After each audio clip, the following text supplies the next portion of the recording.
learn best by interacting with others. I learn best when I do things hands-on. I learn best when I have time to think and work things out. I learn best when I know what I'm doing. I learn best when I learn hands-on. For me, it's been nice to be able to get back into the classroom and see how it works in the classroom. And I think particularly, in a staff that is very varied, being able to say, well, actually, I've been in the classroom, I've taught it, I've done it, it's possible. The new curriculum has come at a poignant time because it's sort of speaking to the things that we've been thinking about and questioning in relation to learning. I also think the Australian curriculum has done, me as a leader a huge favour, because a lot of that's right, a lot of what I believe we see in those general capabilities, we see digital technology, it's embedded now in the English syllabus. It's not just me as a leader. I learn best when I can actually interact with what I'm doing. I learn best when I'm working with my peers. I learn best when I'm in a group with my friends. I learn best when I work independently. I love learning on the iPads. The biggest part of implementing this project in our school was to show that it wasn't just about bringing in an iPad that was, a novelty, and they weren't doing quality work with it.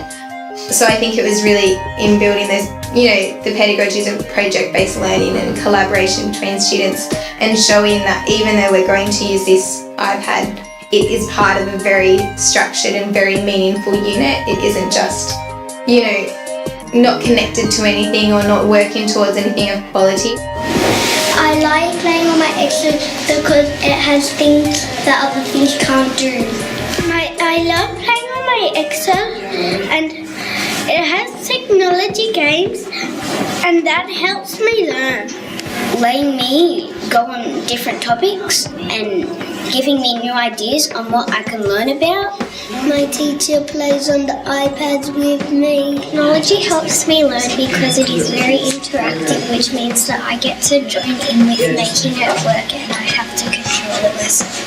I learn best on Edmodo because I do more plays. Edmodo helps me write proper sentences and proper questions. My class used the internet for at home with Edmodo and blogs and stuff. Yeah. And it would just make reporting to parents and showing their learning online so much easier. And they could just upload things, and you can sit there if you've got your own and approve all their comments as you go. That's right, rather than afterwards. iTunes U app, they have lots of sharing and that in that as well. Yeah, and so do you guys generally use that quite a lot?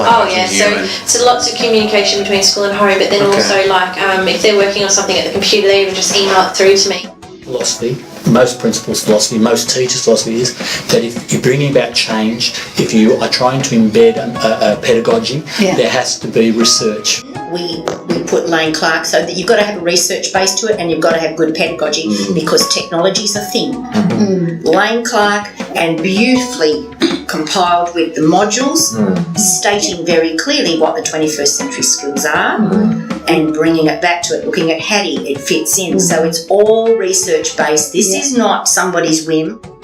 Very rewarding in as much as you do reflect a lot more on what you're doing. So you think, well, this is a purposeful task. One of my biggest philosophies is you go with who's ready to go first and hope that ripple effect takes place. And I think that has helped, and not you will do this, but it's if you'd like to, here it is for the offering. It's like kids, is it not? In relation to learning, we all have different learning styles. We're all at different levels of development. So I think that if you put the supports there, then that's a really positive thing.